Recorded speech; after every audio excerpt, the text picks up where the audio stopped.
বিগত ১৬ বছর বাংলাদেশে ছিল লুটপাটের রাজত্ব। ক্ষমতায় থেকে দেশে অর্থ বিদেশে পাচার করেছে মাফিয়া সরকার বলে মন্তব্য করেছেন বিএনপি স্থায়ী কমিটির সদস্য মেজর অবসরপ্রাপ্ত হাফিজ উদ্দিন আহমেদ। বৃহস্পতিবার সকালে ভোলা লালমোহন উপজেলা ও পৌরসভা বিএনপির আয়োজনে পাবলিক লাইব্রেরি মিলনায়তনে ওলামায়ে কেরাম সমাবেশে প্রধান অতিথির বক্তব্যে তিনি এসব কথা বলেন।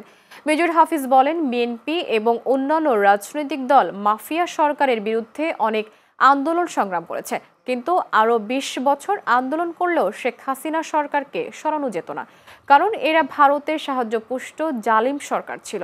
লালমোহন করিম রোড জামে মসজিদের খতিব আব্দুল আওয়ালের সভাপতিত্বে অনুষ্ঠিত সমাবেশে উপজেলা বিএনপির সভাপতি মোহাম্মদ জাফর ইকবাল ও সাধারণ সম্পাদক শফিকুল ইসলাম বাবুল সহ নেতাকর্মীরা উপস্থিত ছিলেন।